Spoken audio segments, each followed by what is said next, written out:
Saludos muy cordiales para todos ustedes. Bienvenidos a Canal 8, un canal tinerfeño, pluralista para todo el archipiélago.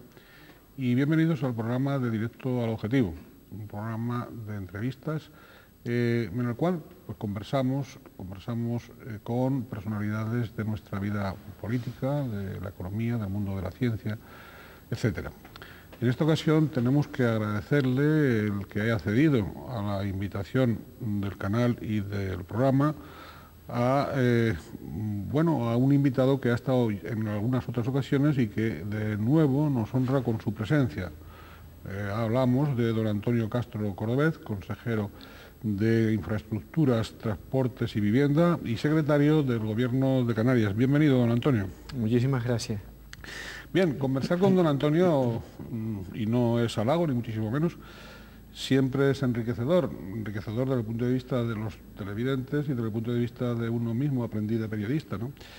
¿Pero por qué? ¿Por qué es enriquecedor? Hombre, pues porque el señor Castro Cordovez pues acumula una amplísima experiencia como consejero de mayor antigüedad en el Gobierno de Canarias y además, por si eso fuera poco, pues es secretario de ese órgano colegiado. Es una figura, por lo tanto, importante, además de timonear una consejería de tanta relevancia, de tanta importancia. No hay ninguna poco importante, pero desde luego la de infraestructuras, transportes y viviendas sí que tiene su calado, ¿no?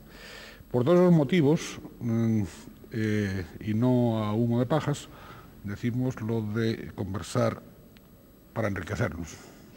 Muchas gracias. Bien, don Antonio, en la anterior entrevista, hace por ahora más o menos un año, ¿cómo pasa el tiempo?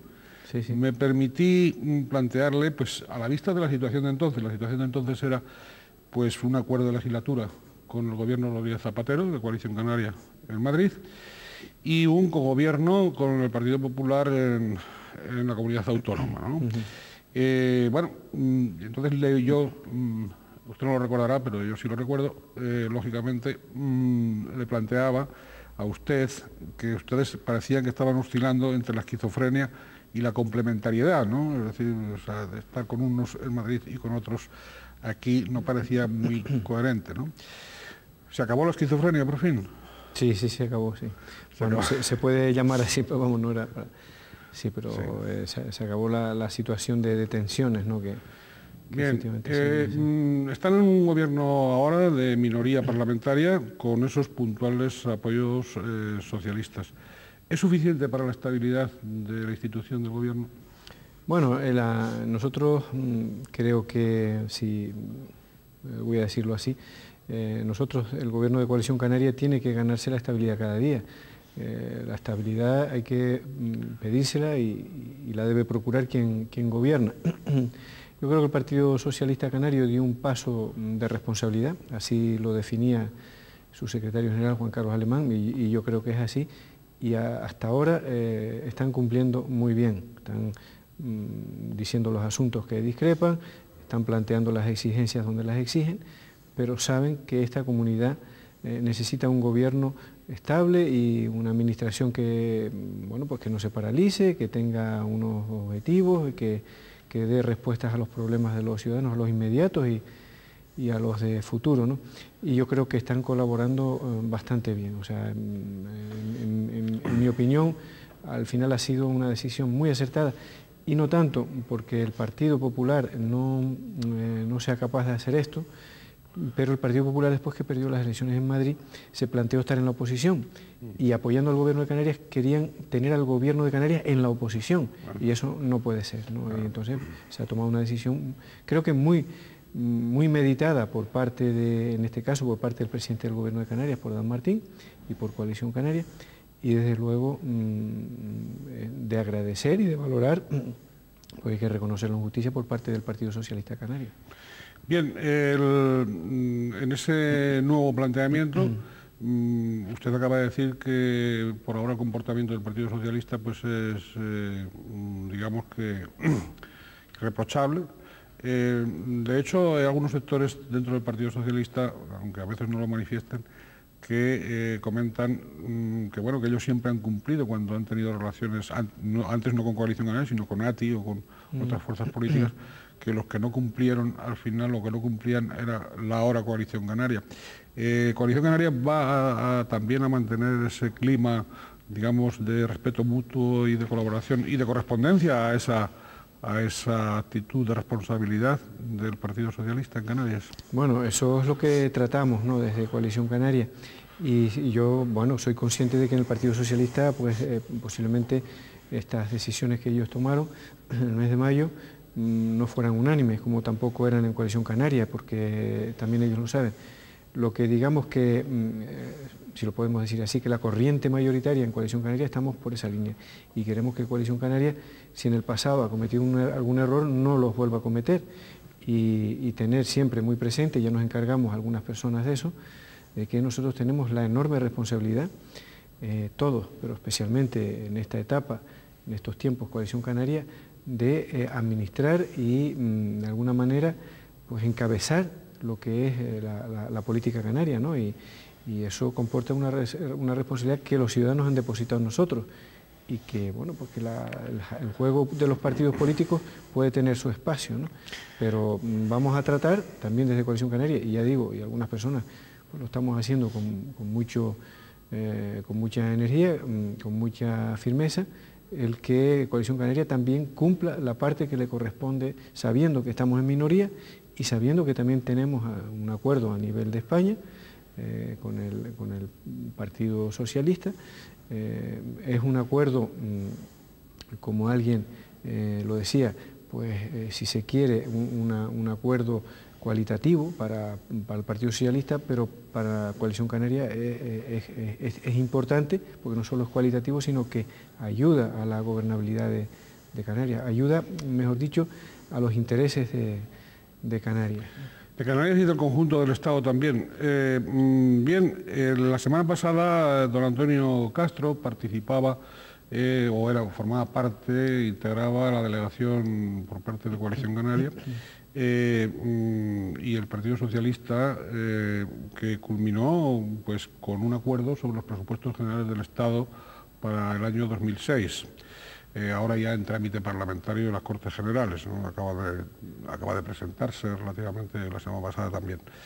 Bien, globalmente, vamos por puntos concretos. Globalmente se ha aireado la cifra de 112 millones de euros de incremento. Esa es la cifra que se ha dado, o que se ha publicado. 112 millones de incrementos sobre los presupuestos generales del 2005, en el 2006. ¿Esta cifra es real o es una estimación? ¿Se habló en esa reunión, en esas negociaciones o no?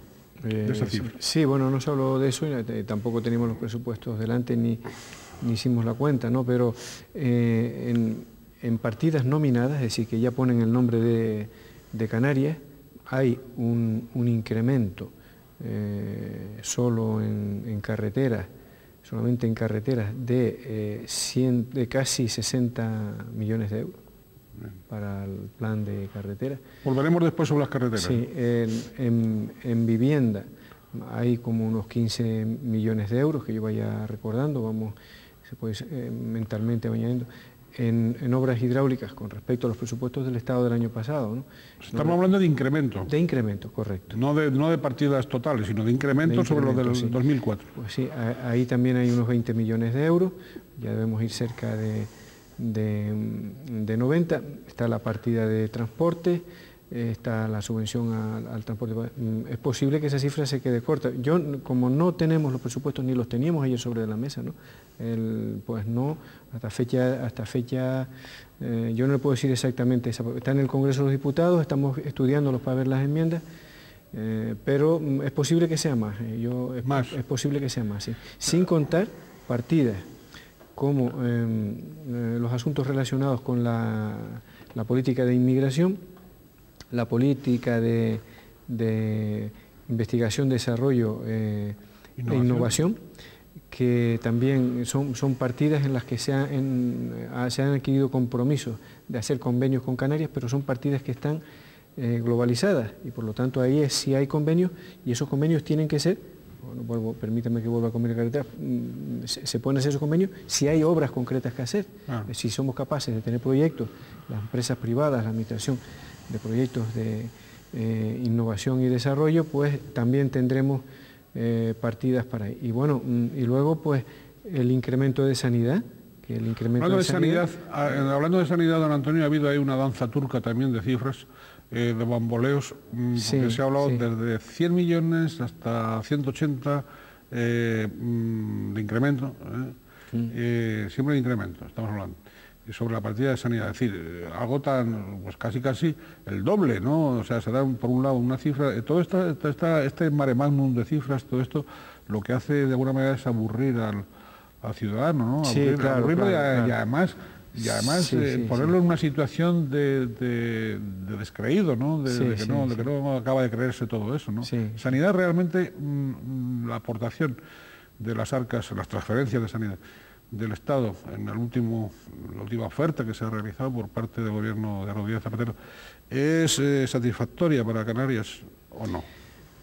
Mire, yo creo que la aportación en estos momentos todavía no es la que corresponde, eso vamos a arreglarlo, pero desde luego la cifra que yo conozco a fecha de hoy, porque es un asunto que yo no llevo directamente, pero que conozco por las conversaciones con el consejero de Hacienda, está en torno a los 160 millones de euros lo que vas a recibir de más este año a Canarias.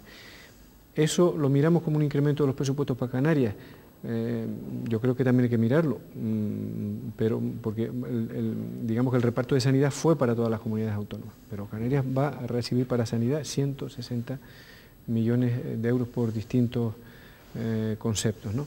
Bueno, eso es una mejora sustancial de la situación anterior, y el déficit de 250 millones de euros anual que estábamos teniendo, pues por eso digo, todavía no es lo que debería haber, y mientras no se repartan los recursos en España, sanidad, por criterios poblacionales, que es como debe ser, pues todavía no podemos tener lo que nos corresponde. O sea, los criterios iniciales se establecieron por criterios no solo poblacionales, sino también territoriales y por otros conceptos, que le han ido a la larga perjudicando a Canarias, porque en Canarias ha crecido la población mucho y el territorio es el mismo, ¿no? Entonces, no se ha querido entrar en esta ocasión todavía en ese criterio, es un asunto que sigue sobre la mesa. Por eso yo decía antes, bueno, todavía no tenemos lo que corresponde, pero hay que valorar de una manera muy positiva, no es ninguna cosa menor, el que se hayan producido un incremento de 160 millones de euros y que si había un déficit de 250 al año, pues entonces en este momento pues estemos hablando de aproximadamente 90, ¿no? Es casi un tercio del déficit que tendrá que seguir soportando el gobierno de Canarias respecto a... o sea que cuando el señor Soria, el líder del Partido Popular en Canarias, pues habla de que los socialistas los han engañado, que los tienen tal, que ustedes son complacientes, etcétera, etcétera, y que las cifras son ridículas, eso no obedece a la verdad. No, sinceramente y francamente, ese discurso se va a diluir, se queda diluido porque porque es que las mejoras son notables, los incrementos presupuestarios son notables, pero yo voy a añadir algo más, ¿no? Que es que el Partido Popular, por mucho que nosotros se lo pedimos en la legislatura pasada, no quiso entrar en este asunto de sentarse con todas las comunidades autónomas, como ha hecho Pedro Solbes, y mejorar la financiación sanitaria. No digo resolverla, porque no se ha acabado de resolver, pero mejorarla. Eso no. El Partido Popular luego perdió las elecciones, quizás después de las elecciones lo hubiera hecho, pero no lo hizo. Entonces, mire que se le pidieron que el tema sanitario, Canarias tuvo, hay que reconocerlo también, una pequeña mejora a través de la compensación de los impuestos del ITE, de 40 millones de euros, pero hasta 250, que estaba el déficit, pues muy poco, ¿no? Yo creo que ese discurso, el Partido Popular o cambia discurso o no entiendo yo, ¿no? Bueno, sí. Eso no se lo... francamente, nosotros no podemos resaltar esa oposición porque sería injusto, ¿no? Bien, vamos con otro punto, digamos que de alguna manera, antes de entrar ya en los aspectos concretos de su consejería y hacer un repaso por islas, ¿no?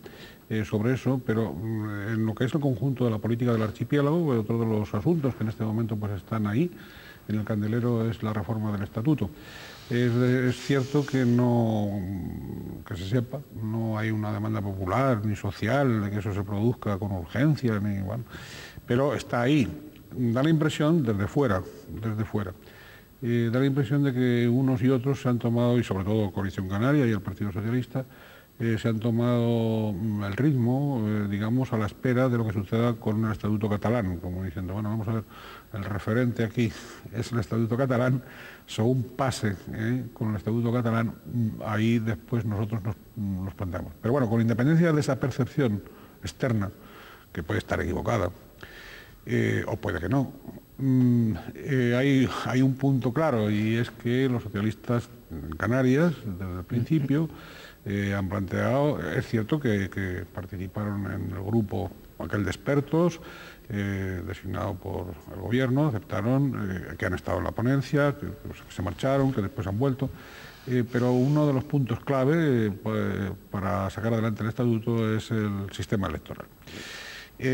¿Hasta dónde Coalición Canaria, o todavía no lo tiene definido del todo, hasta dónde van a llegar en esa exigencia del Partido Socialista?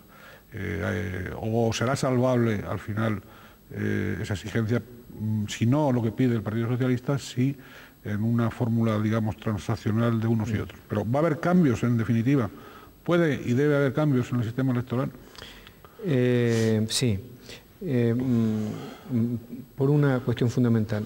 Yo sería capaz de suscribir el 99% de todo lo que usted ha dicho en la introducción de esta pregunta. Esto al ciudadano es algo ajeno, pero es algo que históricamente ha dividido a la clase política canaria, con posiciones muy distanciadas. El Partido Popular tiene una propuesta, el Partido Socialista tiene otra, y Coalición Canaria tenemos la posición que la hemos tenido y es la que nos gustaría, digo la que nos gustaría, que es que las cosas ahí están bien. Ahora, hay que partir de la realidad. Coalición Canaria pues tiene una representación importante, pero no tiene la mayoría del Parlamento de Canarias, de la representación, por lo tanto, del pueblo canario, y lo mismo le pasa, tienen representaciones importantes el Partido Socialista y el Partido Popular.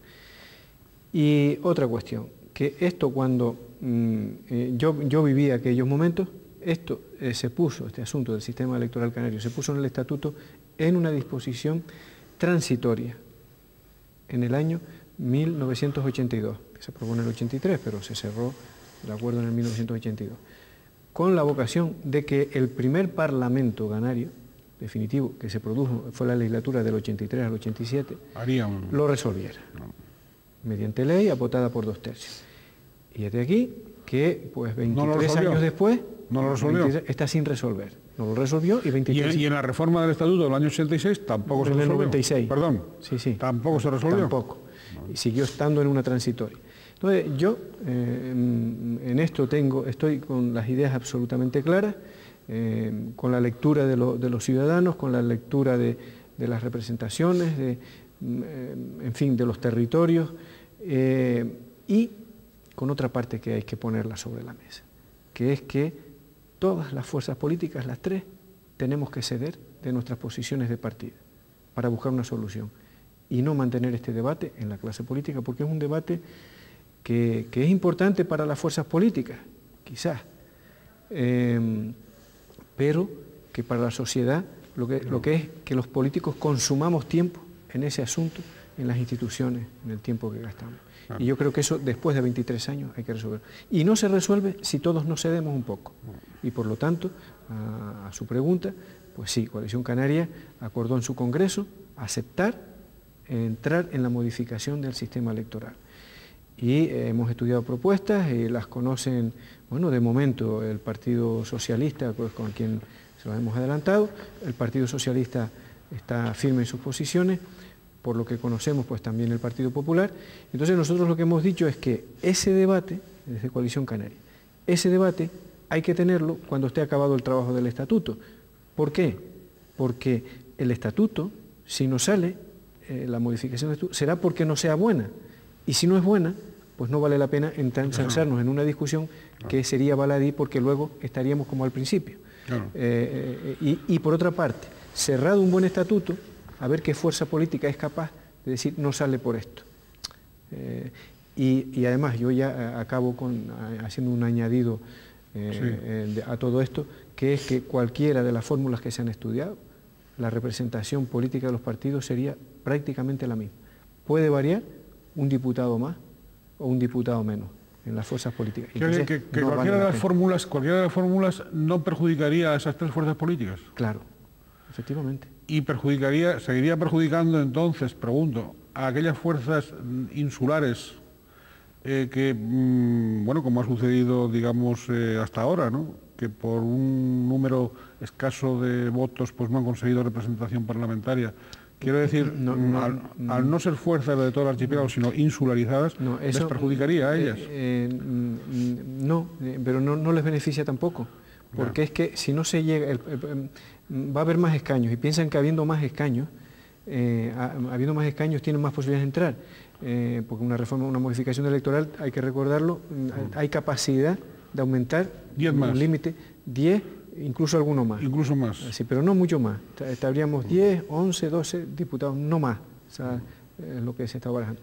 Pero los votos son los mismos. Y si dice, si el que no llega al 5% no entra, pues los votos son los mismos. O sea, aunque haya más diputados, si hay un tope electoral para entrar, por eso hay fuerzas políticas que plantean. Yo creo, en esto de los topes sí quiero plantear una cosa, que a mí me parece seria y responsable la posición de Canarias, y me parece que la de otros, en este sentido, no es tan seria, porque desean una posición en cierta medida pues interesada, que den la cara ante las fuerzas políticas de decir que no quieren rebajar los topes, que eso sí, que ahí sí que no entrarían, y yo les digo que sí, que yo les estoy defendiendo, a ver si yo ese voto fugado, digamos, ese voto extraparlamentario, me lo capto, ¿no? Y yo creo que eso sí, si se bajan los topes, le perjudica a todos los partidos que están, porque entonces sí empezarían a entrar las minorías minoritarias, digamos. Ya, usted está porque se rebajen los topes, como se dijo. Nosotros creemos que se debe hacer un retoque a la baja en los topes, sí. Pero el Parlamento de Canarias, yo creo que todavía no estamos en condiciones de convertirlo en un debate político, porque sería un debate político irreal de Canarias. O sea, yo creo que las fuerzas políticas, es decir, las corrientes políticas y los pensamientos políticos de los ciudadanos están representados en el Parlamento de Canarias en más de un 95%. Las fuerzas políticas no han sido capaces de llegar todas juntas hay que llegar al 4%, han estado en torno al 4%. Por eso digo, más del 95% de los pensamientos, y abrir ese 5%, que es absolutamente democrático y está en todos los países, incluso con sistemas más severos, ¿no? Pues abrir ese 5%, pues supone que a lo mejor pues, no es que no entre uno, sino que entran 6. Entonces el grupo mixto, pues tendremos ahí en el Parlamento con 4, 5, 6 personas repartiéndose el tiempo. Y con unos, eso no es que sea malo, ¿eh? O sea, yo no quiero criticar y me dice, bueno, pues este que se cree con las minorías, pero que la democracia, a medida que no la hagamos práctica, funcional, es un caos. Entonces la democracia tiene que ser funcional, porque los países, las instituciones tienen que funcionar. Si algún día una fuerza de esas tiene una amplia representación, va a estar en el Parlamento de Canarias, pero lo que no se puede hacer es, que no se puede hacer las instituciones, no ingobernables, no sé, pero irreales, ¿no? De que no, alejadas de lo que es la inmensa mayoría. Al final tienen que funcionar. Quizás no son argumentos, pero esto está en todos los países, está en todo el mundo, y lo que se está discutiendo pues son esos topes, ¿no? Ahora mismo está el 30% insular, nosotros estamos dispuestos a que baje pues quizás a un 25%, el Partido Socialista plantea un 20%, el Partido Popular no está tan de acuerdo en bajar los topes, y el tope canario está al 6%, nosotros estaríamos dispuestos a pensar en un 5%, en un 4%, pero un límite habrá que poner, ¿no? Bien, vamos a empezar ya con lo que es la consejería que usted preside, la Consejería de Infraestructuras, Transportes y Vivienda, y si le parece bien, pues abordemos primero, vamos a empezar por el final, que no es el final, es el principio, por la vivienda. cómo está en este momento la situación dentro del departamento, dentro de la consejería, qué perspectivas hay en distintos epígrafes dentro de la vivienda que vamos a ir viendo uno por uno, ¿no? Vamos a empezar, si le parece, por la vivienda de protección oficial. ¿En qué estado las tenemos y cuáles son las expectativas próximas, ¿no?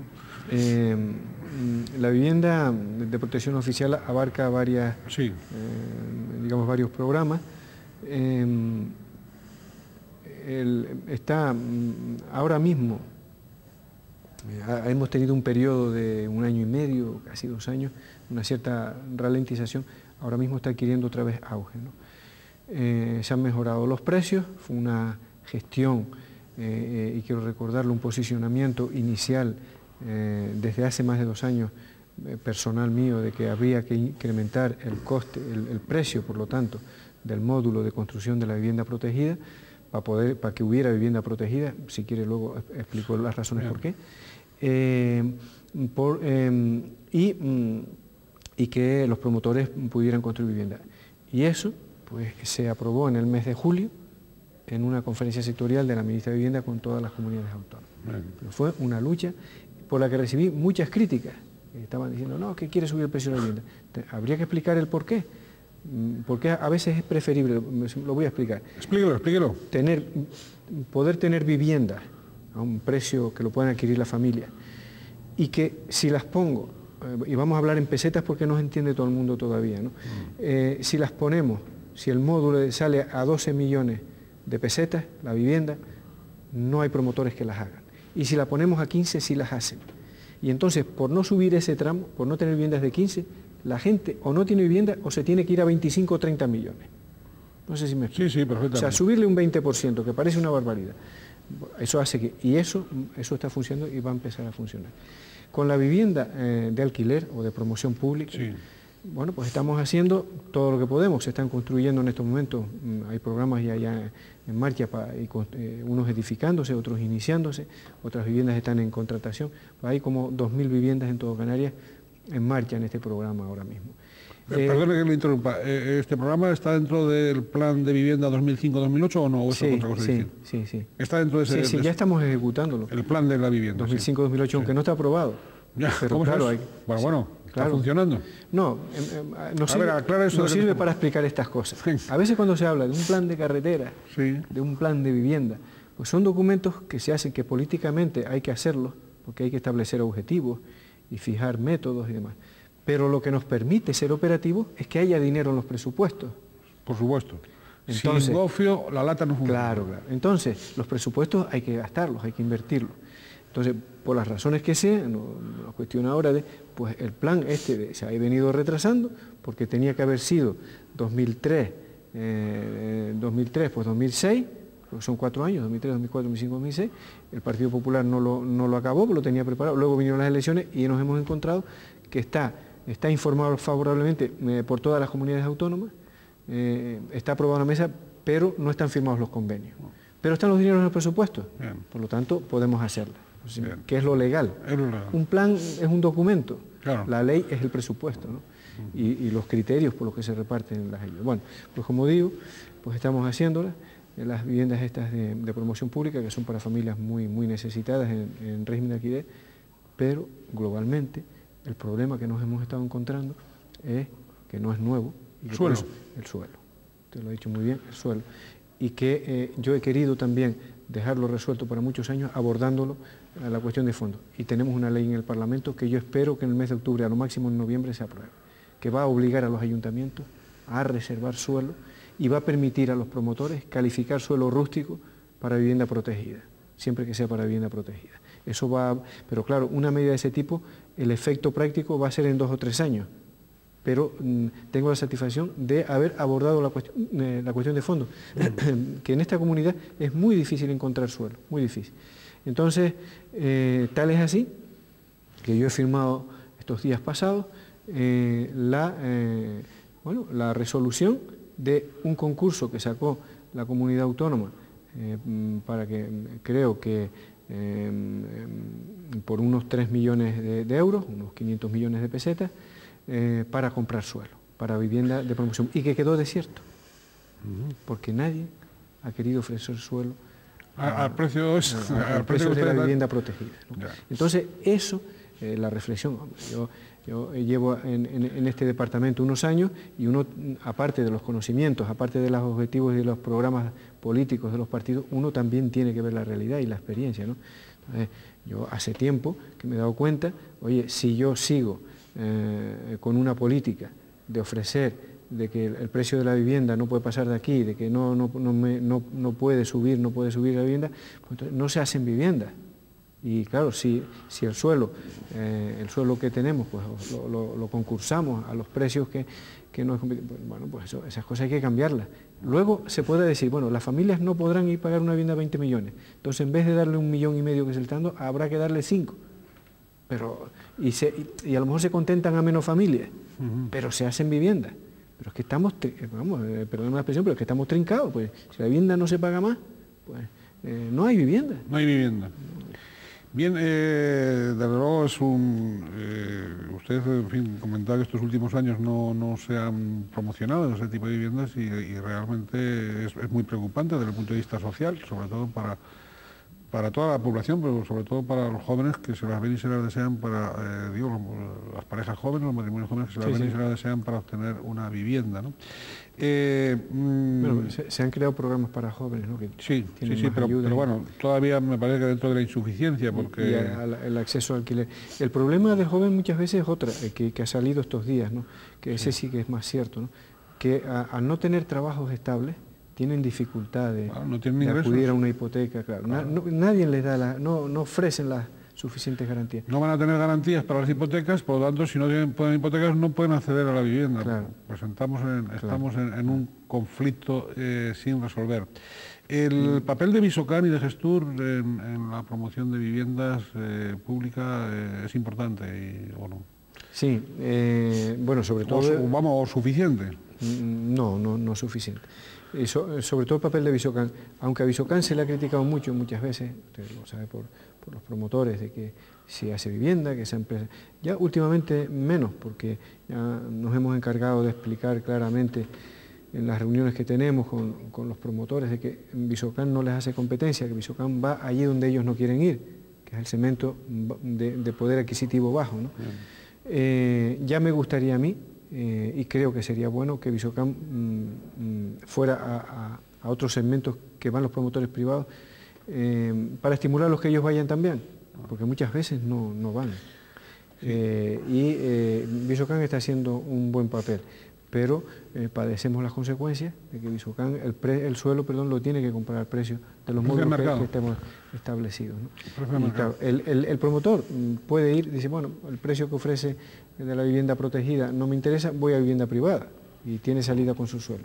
La empresa pública no hace eso. Pero también quiero decir que el trabajo que hace Visocán lo hacen otras empresas. También tenemos en Tenerife, que yo sepa, hay 3 empresas de vivienda pública, una del Ayuntamiento de Adeje, la del Ayuntamiento de La Laguna y la del Ayuntamiento de Santa Cruz. En pequeñito están haciendo una labor parecida a Visocán. Se llama viviendas municipales, ¿no? Sí, y los gestures hay que enfocarlos más a vivienda, hacen suelo para vivienda, pero los gestures tienen, porque así nacieron para eso, de apoyo a los ayuntamientos en la gestión del suelo, calificación de suelo, urbanización. Entonces, ese es su gran programa y existe dificultad a que Gestur fuerce a los ayuntamientos dentro de ese planeamiento a que colaboren con Gestur para el suelo para vivienda protegida. ¿Por qué? Porque claro, el suelo para vivienda protegida es más barato. Y entonces, a la hora de cobrar los impuestos por el suelo ese, pues son menos impuestos, porque son porcentajes sobre el valor de venta del suelo. Y esta política de la problemática de la vivienda, que conste que yo creo que, hemos atravesado la mejor etapa que haya habido en Canarias, sin lugar a dudas, pero si no hay, lo que está claro es que si no hay una colaboración y un esfuerzo por parte de todas las administraciones, pues de nada vale que uno solo esté tratando de conseguir. Bien, si esa idea que usted mencionaba antes a propósito de esa ley de vivienda que está en el Parlamento Autónomo, ¿no?, en estos momentos, de la preparación de suelo o del permiso de que el suelo... De la calificación. Sí, la recalificación, de que el suelo rústico se convierta en edificable para vivienda de protección oficial, más o menos por ahí van las cosas. Eso, si no se vigila bien, puede acabar en una faena especulativa de mucho cuidado, sobre todo si junto a las viviendas de protección oficial ya surgen otro tipo de promociones. Sí, sin lugar a dudas. El procedimiento que establece la ley para seguimiento es muy riguroso, pero se exige la colaboración, la participación y el seguimiento por parte de los ayuntamientos. Si no, pues claro, se viene a perturbar. Eso, claro que existe esa posibilidad que desde luego nosotros desde una política de vivienda no la podemos regular, porque eso es el mercado del suelo, y eso es urbanístico, ¿no? Ahí no podemos llegar, pero eso existe hoy.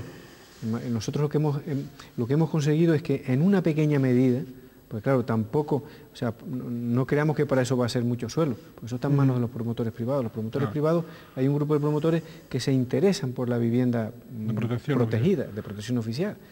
Y entonces, bueno, pues para eso, que vienen trabajando mucho, que tienen dentro del negocio de su empresa, esa es la principal actividad, para eso son para los que nosotros queremos trabajar y que están acostumbrados a trabajar con estos módulos, digamos, bajos, ¿no? Para eso es lo que queremos trabajar y resolver el problema de los vecinos. Pero claro, si de alguna manera no se controla debidamente, pues claro que puede haber especulaciones. Pero el sistema que estableceré va a ser muy riguroso. Otra cosa es que perfecto no va a ser. Será imposible, ¿no? Bueno, vamos con los puertos, el plan de puertos dentro del plan de puertos de la Comunidad Autónoma de Canarias, y vamos por islas. Tenerife, concretamente, dentro de ese plan, me parece que estaban incluidos Fonsalía, el de Garachico y Puerto de la Cruz. Sí. Bien. Exactamente. Ritmos. Bueno, yo creo que este mismo año, y si no en cualquier caso muy a principios del año que viene, pero yo todavía tengo la confianza que este año salgan a concurso los puertos de seguro, con toda seguridad yo creo el puerto de la Cruz y también Garachico, y que el año que viene salga Fonsalía. Sí. La política de puertos de la comunidad autónoma, me parece que van a salir a concurso en toda Canarias como unos 11 puertos, es que sacarlos a concesión de obra pública o sistema concesional. ¿Qué quiere decir esto? Que el puerto de la Cruz, y vamos a fijarnos en el caso extremo, que es el puerto de la Cruz, ya diré por qué es extremo, respecto a otro puerto como puede ser el de Garachico, son quizás las dos figuras extremas de lo que es el planteamiento. El puerto de la Cruz posiblemente sea financiado al 100% por capital privado. Entonces sale a concurso y se la adjudica. ¿Por qué? Porque el ayuntamiento del puerto de la Cruz y con la participación del Cabildo han decidido y han acordado, digamos de alguna manera, aparte del puerto, desarrollar una zona en torno al puerto, comercial, lúdica, y entonces ponen a disposición de negocio del señor o de la empresa que se adjudique el puerto.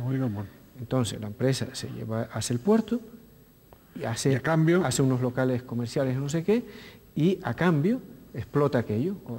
¿Mediante concesión, supongo? Sí, claro, sí, eso es obra pública. Bueno, por eso. Aunque esté financiado con capital privado, eso es obra pública y patrimonio público. Bien.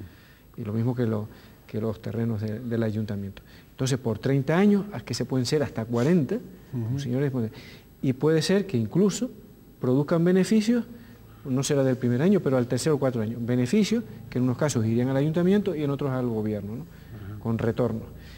Garachico posiblemente tenga pocas posibilidades de negocio, y adelanto que algunas tiene, pero muy poquitas. Entonces, ese puerto de Garachico, si no es un puerto que sale a concurso y no hay ningún capital privado que lo haga, lo hará el gobierno. Y está previsto, eso lo tenemos estudiado, que prácticamente lo va a hacer el gobierno. Puede ser que luego el gobierno explote alguna área pequeña que se vaya desarrollando en el futuro, pero son los dos modelos. Luego, en medio, hay varias en el que el gobierno ponga el 20 y el capital privado el 80 y viceversa, ¿no? La Gomera, Valle Gran Rey y Playa de Santiago. Sí, exactamente lo mismo, sí.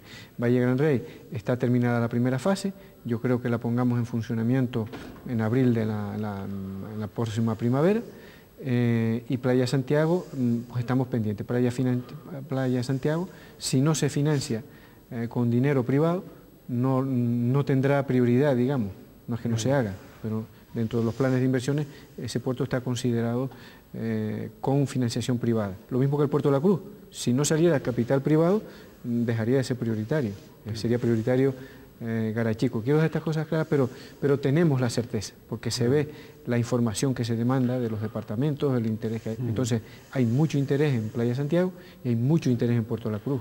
¿La Restinga? Bueno, y Tazacorte de La Palma sí, también. Tazacorte saldrá a concurso también, y lo mismo que la Restinga, son puertos que están prácticamente hechos, entonces serán las posibilidades de explotación que tengan esos puertos. Tanto uno como otro, las posibilidades de explotación prácticamente quedarán sujetas a los atraques, embarcaciones deportivas, de recreo, turísticas, etc. En la Restinga prácticamente esa no tiene posibilidades de otro tipo de explotación. En Tazacorte puede haber alguna actividad complementaria, pero desde luego no muy grande, ¿no? De algún hotel añadido, algún hotel de marina, ¿no? Pero no sabemos todavía. Bien, ya que hemos hablado de puertos, aquí a grandes rasgos, porque hay muchos aspectos que nos quedan por comentar con usted, hay que aprovecharlo. A usted, quiero decir, sí. Sobre la ley del transporte marítimo, ¿qué nos puede decir? Bueno, la ley del transporte marítimo, en la legislatura pasada estuvo a punto de tramitarse, pues estaba elaborada un proyecto de ley de transportes de Canarias. Cuando nosotros llegamos al departamento y después de estudiarlo, y bueno, pues se le encargó el trabajo a la dirección general, a la directora general, y reunidos con los colectivos se vio y estudiada la situación de Europa, de cómo estaba en la Comunidad Europea, de la conveniencia de hacer las leyes sectorializadas, es decir, hacer una ley de transporte marítimo, en vez de hacer un transporte global y otra de transporte terrestre. La de transporte marítimo está en estos momentos en trámite de aprobación por el Gobierno de Canarias, y la de transporte terrestre, el Gobierno de Canarias la semana pasada acordó iniciar la redacción porque tiene que haber un acuerdo de gobierno.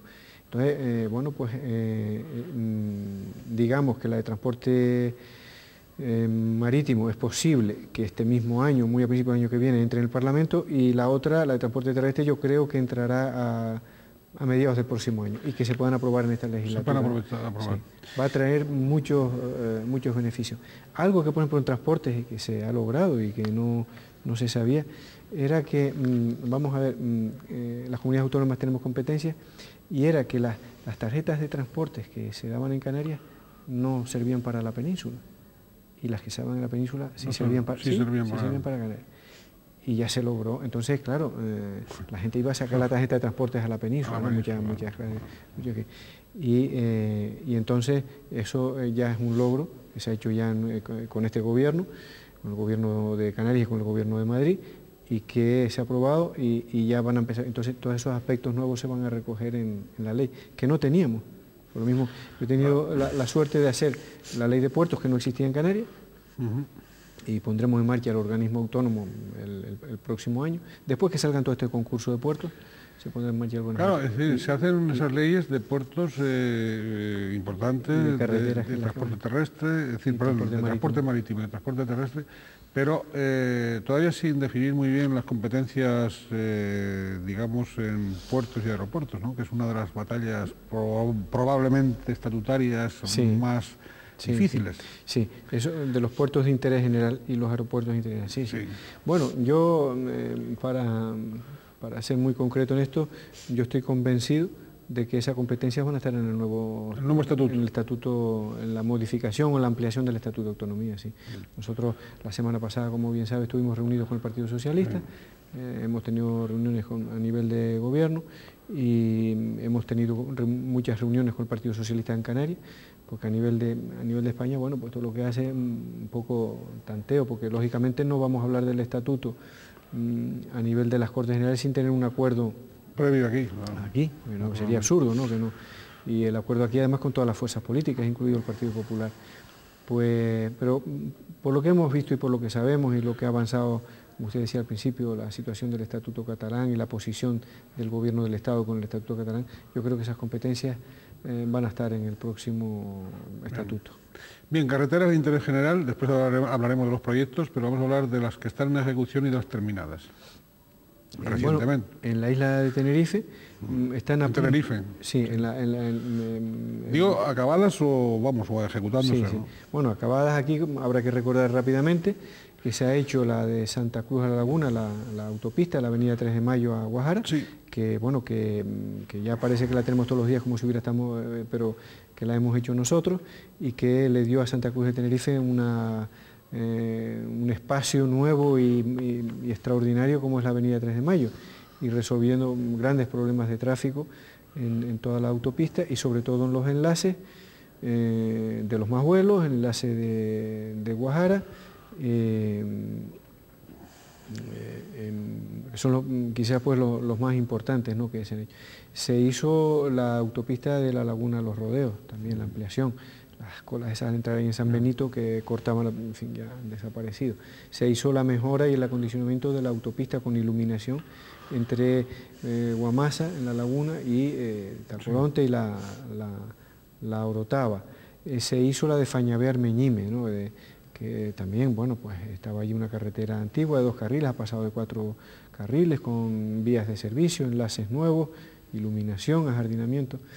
Y se está construyendo en estos momentos, que yo creo que, y esto, bueno, pues esto puede ser que lo digo por primera vez en un medio de comunicación, que yo creo que para Navidades podremos usar la de Icó a Garachico, el tramo de Icó al Guincho, salvo el túnel que se diseñó en una zona volcánica y que nos ha dado una cantidad de problemas y un coste enorme, pero al menos hasta el Guincho se va a poder abrir al tráfico, no la variante del Guincho, que es el túnel, que en el futuro el tráfico no pasaría por, con lo cual ese núcleo de población ahí de Garachico ganaría mucho en ambiente. Esas son las que se están haciendo, y la TF1, sí, o sea, entre Santa Cruz de Tenerife y Güímar, el polígono industrial de Güímar. Vamos con los proyectos para el año que viene, para el 2006. Que se van a hacer, algunos sí, de los proyectos, los que se van a hacer. En la parte del anillo insular. Yo me gustaría que en esta legislatura se quedaran comenzadas, porque ya no va a ser posible terminarlas, pero comenzadas, la obra de Santiago del Teide con el ramal a Fonsalía, que es el que daría salida al futuro puerto que va ahí, porque para algo ha servido y servirá el eje transinsular de transportes, que es algo que la gente cree y tiene planificado cómo se conectan unas infraestructuras con otras, cómo se hacen funcionales el sistema, ¿no? Bueno, pues aunque no existe el puerto, pero ya vamos a hacer el ramal para que el puerto, que puede estar en 4 o 5 años, pues tenga la vía resuelta. Esa. La otra es la de entre Icó y el tanque, porque se nos ha pedido por el área de medio ambiente del Gobierno de Canarias no modificar el trazado entre el tanque y Santiago del Teide. Y otra obra que nosotros queremos, nos gustaría, a mí me gustaría dejar comenzada, es la de Icó, los Realejos Icó, y lo que la antigua vía de cornisa de Santa Cruz, que se llama la circunvalación norte de Santa Cruz. Sí. Sí, vía exterior nosotros nos referimos a la que va entre Santa María del Mar y Guamasa, por detrás del aeropuerto de Los Rodeos, para entendernos, ¿no? Esa va a ser un poco difícil de que la podamos licitar en esta legislatura, pero yo creo que las otras sí. Esa que sale desde la avenida Naga, a la altura aproximadamente de, si no me equivoco, del Club Náutico, y bordea Santa Cruz de Tenerife por el norte, ¿no?, y por todo el Barranco de Santo, y viene a conectar aproximadamente, no exactamente, pero aproximadamente, donde está el enlace de Lora-Tamayo de la actual autopista Santa Cruz-La Laguna. ¿La vía exterior también con financiación comunitaria de la Unión Europea o no? Todo. Sí, sí, hoy hay que considerar que como mínimo, un 60% de los recursos vienen de la Unión Europea y además corresponden a Canarias. O sea que tampoco en eso no es que le estén haciendo ningún regalo, digamos, entre comillas. Eso es al margen de objetivo número 1 y todas esas cosas que se dicen. Sí. Al margen. Esos son fondos de cohesión. Fondos de cohesión. Bien, estamos con carreteras de interés general en La Palma para el 2006. ¿Cuáles son las...? Bueno, primero las que se han ejecutado rápidamente. Bueno, se hemos ejecutado y lo que nos varias. sobre todo en La Palma, me imagino que lo que les interesará a los ciudadanos, a sus conciudadanos, pues va a ser los proyectos para el 2006, que claro, se van a hacer para el 2006. Sí. Vamos. La Palma, que todo el mundo que hemos hecho, no hemos hecho tantas carreteras, hemos hecho alguna obra puntual, el enlace del hospital, el enlace de Buenavista en Breña Alta, y el puente de los Sauces, el puente de los... que es así, es ya una obra un poco más importante. Y faraónica casi. Y el túnel de la Cumbre. Yo creo que no, en Canarias no tenemos obra faraónica, es una obra preciosa. Habría que oír con auditorios a algunos... claro, pero yo con eso lo que quiero demostrar, y esto me viene bien para explicar el concepto actual que se tiene de la obra pública, muchas veces en medios, organizaciones ecologistas o en grupos medioambientalistas, ¿no? o en administraciones medioambientalistas. Y es que la obra pública es fea, estropea, y ahí se puede ver cómo está un viaducto precioso enclavado en medio de una reserva de la biosfera, reserva mundial de la biosfera, y que no pasa nada. Integrados completamente. No, que le realza, yo creo que, realza la importancia y la belleza de aquel espacio. Y las obras, ahí está la avenida 3 de Mayo, donde había una autopista horrorosa dentro de Santa Cruz. Yo creo que el oponerse a las grandes infraestructuras, a las obras públicas, en este caso las carreteras, de por sí, ya en el día de hoy, desde mi punto de vista, es impresentable, desde luego no es sostenible. Lo que sí se puede decir, cómo hay que hacer la obra para hacerla bien hecha y que quede integrada. Claro. Y nosotros tenemos muchos ejemplos de obras bien hechas, ¿no? Entonces, bien, pues yo, por ejemplo, pienso que una isla que vive del turismo, como es Tenerife, lo pienso honradamente, que para buscar la solución a un espacio protegido en el tanque para ir de Icoa a Santiago del Teide, se quiere hacer un túnel que sería el mayor de Canarias, que va a tener casi 5 kilómetros, por debajo del Parque Rural de Teno o del lugar de interés comunitario que hay ahí. Cuando lo que habría que hacer es una carretera y hacerla bien bonita y bien diseñada como la tenemos, y que el turista, cuando va de un sitio a otro, disfrute de ese paisaje. O las personas que ya, porque no pueden andar como una persona joven, o siendo jóvenes no pueden andar por alguna razón, se les impida ver las bellezas enormes que tiene nuestra tierra. Y eso lo confunden con que una carretera lo que trae es desarrollo, especulación. Eso es otro problema, eso regúlelo de otra manera. Si no quiere que haya especulación, modifique las leyes de ordenación del territorio. Y controle. Pero no impida que haya calidad de vida. Y lo que no, en el siglo XXI, lo que en mi opinión es impresentable, es que estemos haciendo a la gente ir a trabajar todos los días, subiendo del norte de Tenerife o pasando del norte de Tenerife al sur de Tenerife, con una carretera del siglo XIX. Don Antonio, La Gomera, para el año 2006, me parece que... Bueno, ¿Vallehermoso, Arure o...? Sí, Vallehermoso, Arure, efectivamente. Y Arure, por las esperas que ha habido ahí, porque ha habido muchas esperas. ¿Y Arure a las esperas? ¿O no? Digo, para realizar esa carretera. No, esa es Hermigua Vallehermoso la que se está realizando, que sí ha tenido... Pero claro, en una isla de la orografía de La Gomera, una isla como la orografía de La Gomera, en las carreteras hay que mejorar las actuales. Es imposible hacer una carretera por otro sitio. Y entonces las obras, y en muchos sitios hay que hacerlas así, es por la carretera actual. Y eso crea unas molestias tremendas. Pero creo que una apuesta muy seria y muy responsable, con sacrificio de todos, pero muy seria y muy responsable, para que se puedan tener unas vías mejores, mejorar la calidad de vida del futuro, sin dañar el territorio, sin dañar el medio ambiente, ¿no? Sin consumir más territorio y consumir más medio ambiente, porque ahí ensanchar 1 metro de carretera lleva unos desmontes terribles, ¿no? Lleva unos taludes impresionantes, y claro, entonces pues es a base de exprimir en lo posible para adaptarse a la normativa vigente la plataforma actual. Señor Castro, transporte marítimo... Por culpa mía me va a permitir por culpa mía no dije lo que íbamos a hacer en La Palma, lo que estamos haciendo en La Palma. No, pero porque hablé hablé mucho de las cosas que estábamos haciendo, me fui yo mismo el que se pasó de... El año 2006 estamos sí, hablando. bueno, en estos momentos en La Palma se están haciendo dos obras, la circunvalación a los Llanos de Aridane y la circunvalación a Santa Cruz de La Palma, ¿no? Y para esta legislatura está previsto poner en marcha la continuación de la carretera del norte, entre San Andrés y Sauce, pasando por Barlovento, hasta Cruz Castillo en Garafía.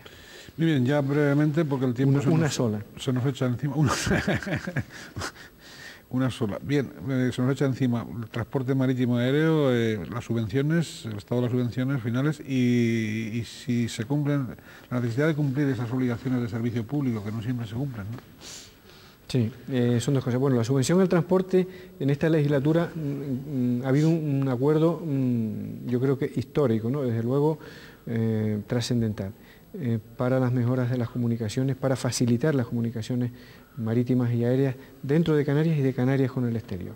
Y es que por el acuerdo que tuvimos entre el Partido Socialista y Coalición Canaria, a nivel en el Gobierno de España, a propuesta de Coalición Canaria, bien es verdad que el Partido Socialista luego también lo incorporó a su programa, incrementar la subvención del 33% al 50% en el año 2007. El año pasado subió del 33 al 38%. El año pasado me refiero a este año, 2005, perdón. Para el 2006, en los presupuestos del Estado del 2006, va a ir de 38% al 45%. Y en el 2007 el 5% restante, con lo cual ya para el 2007 y años sucesivos estará en la práctica el 50% al transporte de pasajeros. ¿Y de mercancías? Y de mercancías no es en ese porcentaje. Ya. Mercancías, hay casos que depende del tipo de mercancía, el 60% y otras el 15%. Eso, yo creo que eso, como digo, eso es un logro, un paso histórico, desde luego relevante, y que se debe al acuerdo político entre Coalición Canaria y el Partido Socialista, ¿no? Bien, bueno, hay cantidad de temas, pero sí se ha dicho estos días que antes de fin de año el Estado pues va de alguna manera a poner en marcha el Plan Canario de Aeropuertos. Eso supongo que será mediante negociaciones con la Consejería de su presidencia, ¿no? Bueno, sí, bueno, digamos... ¿De alguna manera? Sí, bueno, con el Gobierno de Canarias.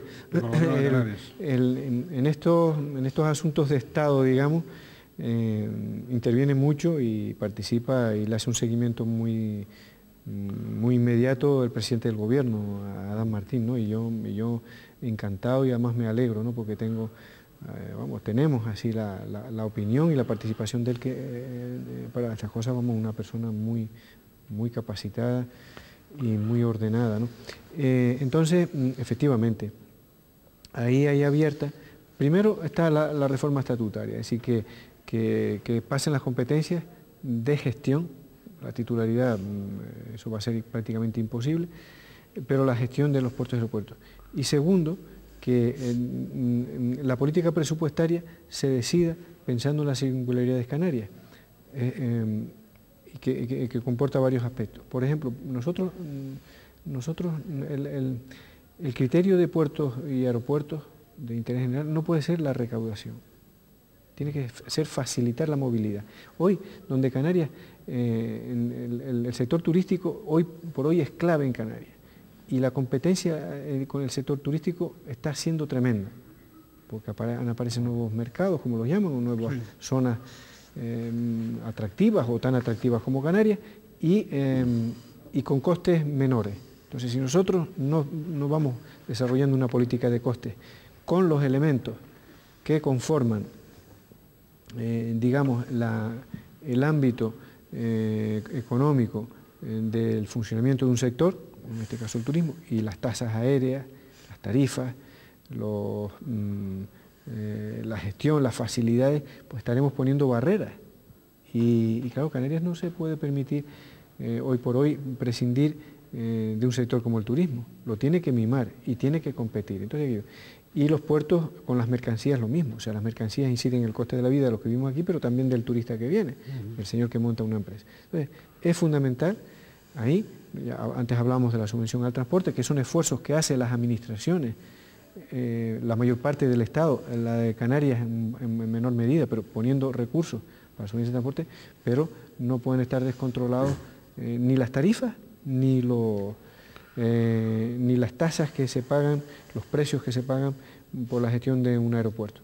Y además hay que aumentar la capacidad de operación de nuestros aeropuertos, de manera que si nos demandan operar los aviones que traen, sobre todo por los que traen los turistas, nos demandan operar un día a la semana o 3 noches a la semana, pues que no se le diga que no tenemos capacidad de que vengan todos ese día, pues exagerando, sino que si quieren venir ese día, porque los quieren venir y porque otro día quieren tener los aviones para llevarlos a otro lado, pues que vengan. Y para eso necesitamos las 2 pistas en el Tenerife Sur y en el Gando.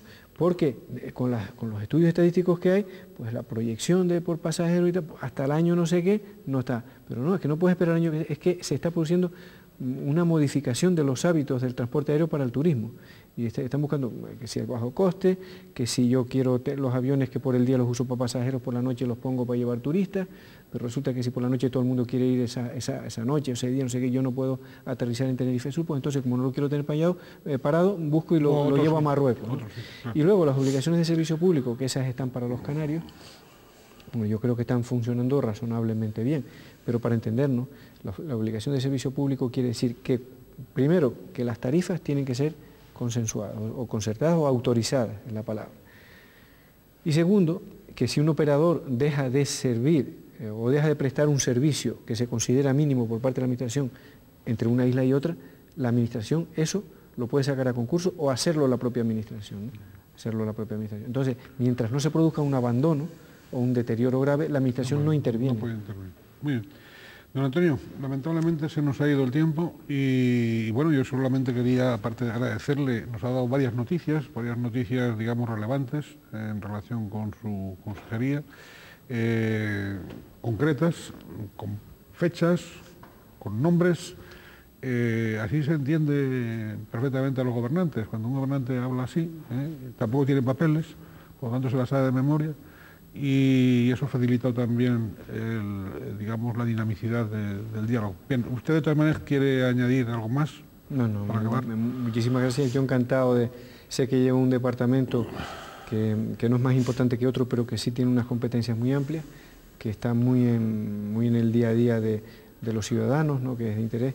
Y claro que podríamos hablar de muchísimo tiempo, porque lo bonito que tiene este departamento es que cada expediente es un mundo. Es decir, si hablar de, no sé, de la carretera, de la carretera tal, si queremos podemos pasarnos un rato hablando de problemáticas y claro, generalizar pues tiene el inconveniente que se queden muchas cosas, pero yo francamente creo que usted ha logrado sacarme hoy aquí o que yo diga los aspectos más importantes de la situación de este momento en este departamento y algunas cosas de política también. Sí, porque había que aprovecharlo desde el punto de vista político, es un líder, digamos, dentro de la comunidad canaria. No hemos querido echarle flores en ese sentido, porque hace funciones de apagafuegos, de bombero político, incluso dentro de su coalición, y de interlocutor con otras fuerzas políticas, es decir, pero bueno, no nos vamos a dar. Sí que en algunos aspectos, por ejemplo la vivienda, solo la vivienda, merecería una entrevista de este tipo, amplísima y monográfica. Sí, hay algunos aspectos que probablemente, si usted acepta la invitación de Canal 8 y por supuesto Canal 8, cuyo presidente y cuya directora, pues también aprovecho para reiterar a usted, tanto don Juan Luis Lorenzo como doña María Lorenzo, pues aprovechan para saludarle y para agradecerle de un modo expreso su presencia aquí. Muchísimas gracias. Pero en otra ocasión, de un modo monográfico, podemos centrar la entrevista en algunos de los aspectos, por ejemplo, en las viviendas. Muchísimas gracias, señor consejero, y muchísimas gracias a todos ustedes. Hasta un próximo programa, deseándoles, como siempre, lo mejor, que intenten ser felices en la medida de lo posible, es decir, que piensen un poquito en bien por los demás y un poquito menos en bien en sí mismos.